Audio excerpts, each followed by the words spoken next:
Sebuah kisah dari lereng Gunung Merapi di Ranah Minang.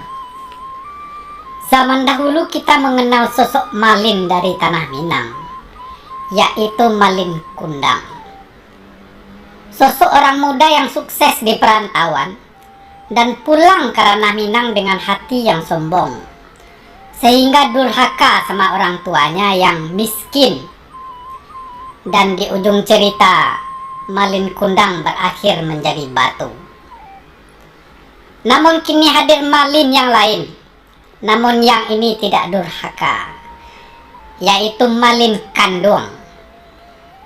Cerita berawal dari situasi yang sulit di tanah kelahirannya. Dengan tekad yang kuat, akhirnya sukses menjadi orang di tanah Jawa. Ikuti kisahnya berikut ini. Saat bertemu dengan seorang teman lama yang bernama Mak Pono. Assalamualaikum Mak Malin. Apa kabar? Lama sekali. Waalaikumsalam. Ada 30 tahunan. Iya, Pak Kono. 30 tahunan kita nggak ketemu ya. Itu wajah Pak Kono sekarang ini agak berubah. Agak gemuk. 30 tahun ya, waktu yang cukup lama ya Pak Kono ya. Itu Mak Malin. Tadi saya keliling-keliling komplek Mak Malin tuh. Rumah di sini ini luar biasa, mungkin rumah orang hebat ya. Di sini rumah orang pakai merek semua. Ada profesor, ada dokter, macam-macam, lengkap dengan namanya. Saya ketemu rumah Mak Malin ini tadi setelah tanya-tanya sama orang. Di situ rumah Dr. Malin, dan tertulis di rumah Mak Malin ini Dr. Malin KD MSc. Tidak, memang sudah lama kita nonton 30 tahun. Gimana ceritanya ya Mak Malin? Kok bisa ada gelar doktor sama MSc-nya? Hebat, luar biasa. Mak Kono itu panjang ceritanya. Panjang ceritanya dalam buku-buku. Cobalah Mak Malin cerita. Barangkali cerita Mak Malin ini bisa menginspirasi anak-anak muda dan orang yang mendengarkan kisah ini. Insya Allah saya akan ceritakan. Walaupun kisah itu kisah pahit bagi saya ya. Mak Kono kan tahu juga, semenjak kita tamat 30 tahun lalu di SMP ya, dan kita jarang ketemu dengan Mak Kono. Saya setelah tamat dari SMP itu tamat juga sekolah saya. Saya sekolah hanya sampai SMP waktu itu. Setelah itu saya menjadi sopir. Bukan sopir pula. Saya menjadi kernet dulu. Kernet angkot di kampung. Ya. Itu kalau di kampung kita namanya Cingkaria. Cingkaria. Cingkaria itu kerjanya itu di kampung itu nyuci mobil, ya, mengangkat barang-barang ke dalam mobil itu, barang-barang penumpang itu macam-macam tuh, ada sayur, ada beras, segala macam itu. Nah, itu kerjaannya Cingkaria. Kerjaan Cingkaria itu nyaris 15 jam sehari, ya, dengan gaji yang seadanya itu Cingkaria. Dan saya ini Mak Kono kan tahu juga, saya terlahir dari keluarga yang miskin, pas-pasan. Ibu bapak saya itu orang tak punya. Kita tidak punya sawah, tidak punya ladang. Orang tua saya itu kerja di sawah orang, makan gaji harian seadanya.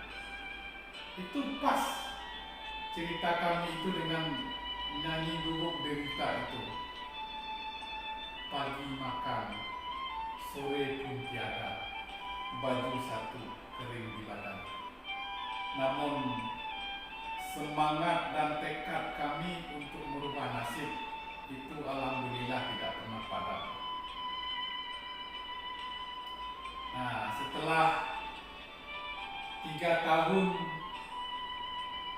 saya jadi Cingkarya, yaitu di kampung, pas bertepatan dengan teman-teman itu tamat SMA, saya juga tamat jadi Cingkarya. Saya naik kelas jadi sopir angkot di kampung. Nah, 2 tahun saya sopir angkot. Jadi kalau teman-teman mungkin sedang kuliah tingkat 2 itu. Saya sudah jadi sopir angkot di kampung selama 2 tahun. Nah, alhamdulillah kesempatan baik datang pada tahun kedua itu. Nah, gimana ceritanya itu, Pak Malin? Kesempatan baik itu datang. Nah, begini Mak Penuh. Pada tahun kedua itu, datanglah orang kepercayaan Pak Camat. Pak Camat mencari sopir yang berpengalaman dan bisa dipercaya. Nah, tanpa berpikir panjang, saya langsung terima itu kesempatan baik jadi sopirnya Pak Camat. Maka dengan singkat cerita, jadilah saya menjadi sopir plat merah. Kemana-mana membawa Pak Camat, baik itu tugas dinas maupun Pak Camat pergi hari-hari bersama keluarganya. Pokoknya 24 jam bersama Pak Camat. Dan kami pun akrab, saya bekerja dengan penuh tanggung jawab. Dan Pak Camat merubah nama saya dari Malin Kanduang menjadi Malin Kade. Nah, agak beken sedikit. Ya, jadi ada KD-nya. Nah, tapi sayang, setelah dua tahun bekerja dengan Pak Camat pensiun. Akhirnya saya pun berhenti menjadi sopir Pak Camat ini. Setelah berhenti jadi sopir Pak Camat, saya pun sempat menganggur kira-kira 2 bulan di kampung. Akhirnya setelah dipikir-pikir, saya ingin meninggalkan kampung, ingin coba merubah nasib. Tujuannya adalah Tanah Jawa. Nah, gimana ceritanya kok bisa sampai ke Tanah Jawa? Nah, begini Mak Pono, saya minta izin, minta restu sama ibunda, karena ayahanda saya itu sudah lama meninggal waktu saya masih kanak-kanak. Saya minta izin sama ibunda untuk berangkat ke Tanah Jawa. Pada awalnya ibunda merasa sangat khawatir karena saya tidak berpendidikan, tidak berpengalaman, dan saudara pun tidak ada di Tanah Jawa. Akhirnya saya meyakinkan ibunda bahwa ini adalah jalan satu-satunya berangkat ke Tanah Jawa untuk merubah nasib. Orang Padang bilang memalki batang taradam. Nah, kira-kira demikian. Akhirnya ibunda saya mengizinkan saya berangkat ke Tanah Jawa.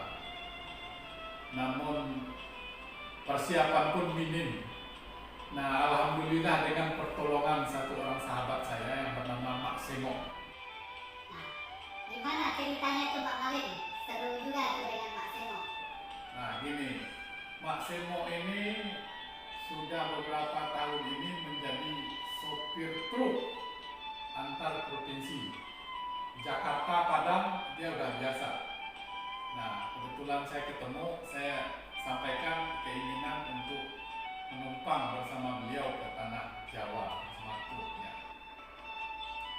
Akhirnya Mak Semo setuju dan kita berangkat bersama. Berkat pertolongan Mak Semo dan akomodasinya di jalan pun aman. Dia berikan sama Mak Semo. Singkat cerita, sampailah saya menginjakkan kaki di Jakarta, Tanah Jawa, tanah Betawi. Sampai di Jakarta saya pun kaget melihat keadaan ibu kota yang demikian gemerlap dibandingkan kampung saya itu yang banyak pohon tinggi-tinggi. Kalau di Jakarta itu banyak gedung tinggi. Kalau di kampung saya itu jembatan itu tuh di bawahnya sungai, banyak orang mandi. Kalau di Jakarta di jembatan itu tuh di bawahnya jalan, banyak mobil. Wah, berbeda sekali. Wah, seru itu Mak Malin. Terus lanjut ceritanya gimana? Nah, begini Mbak Peno. Sempat selama 3 hari saya nganggur sampai di Tanah Jawa. Pada hari keempat, berkat pertolongan kawan juga yang menjadi sopir mikrolet, maka jadilah saya menjadi sopir tembak karena saya sudah punya SIM. Sopir tembak Kampung Melayu Pasar Minggu. Itu mikrolet, warnanya biru muda. Pahit, getir, susah dan manisnya saya jalani. Ada sekitar 6 bulan saya menjadi sopir tembak. Pada bulan ke-6 Pak Pono ada Dewi Fortuna datang. Ada kesempatan baik lagi datang ke saya. Gimana itu Mak Malin? Begini Pak Pono. Pada bulan ke-6 saya di Tanah Jawa itu, datanglah satu orang cantik itu, perempuan cantik. Rupanya dia adalah juragan martabak telur. Disebut juragan martabak telur karena dia punya banyak tempat itu, punya banyak kios, punya banyak outlet untuk martabak telur. Mungkin ini pertolongan dari yang kuasa juga. Dia menawarkan saya untuk memasok minyak samin, ya, untuk seluruh kebutuhan martabak telurnya dia itu. Alhamdulillah tanpa berpikir panjang, saya pun menyetujui menjadi supplier minyak samin untuk juragan martabak telur ini. Nah, alhamdulillah dengan berjalannya waktu, usaha minyak samin ini berkembang. Ya, pelanggannya nggak hanya juragan martabak telur, tapi juragan martabak Mesir, juragan nasi kebuli dan lain sebagainya itu pun menjadi langganan.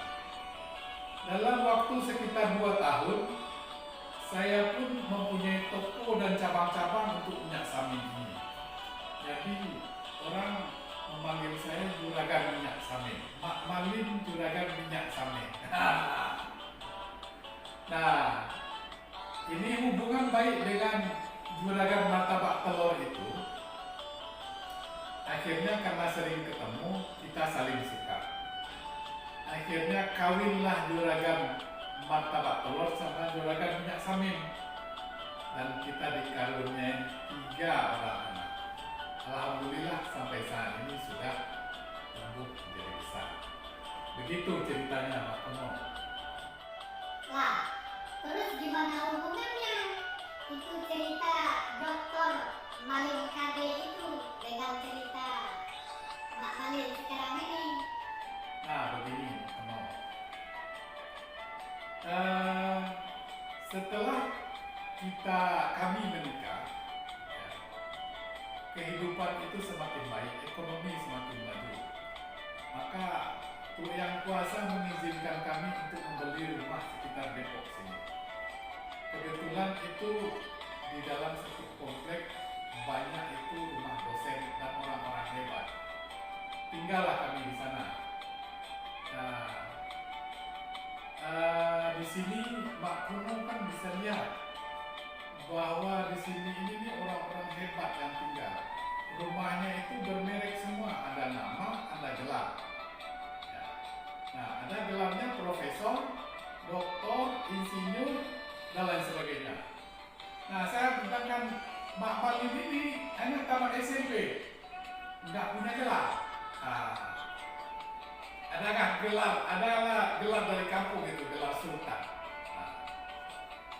Nah, jadi untuk mengimbangi itu semua, saya bikin juga itu BR Malin KB MSC. Nah, dia ada keren sedikit. Lah, itu kan gelar akademik anak Malin. Itu kapan Mak Malin kuliahnya? Nah, begini, itu bukan gelar akademik Pak Pono, tapi itu adalah singkatan. Jadi DR Malin KD MSC itu adalah singkatan dari di sini rumah Malin Kandung mantan sopir camat. Nah, kira-kira ceritanya begitu. Nah, mudah-mudahan cerita ini ada hikmahnya. Memang di dalam hidup itu kita perlu berjuang, ya. Perlu ada semangat. Pada saat semangat itu sudah padam, selesai kita. Jadi di dalam hidup jangan sampai hilang semangat. Begitu Pak Peno. Nah, kita akhiri cerita kita ya. Nah, kita ngopi dulu.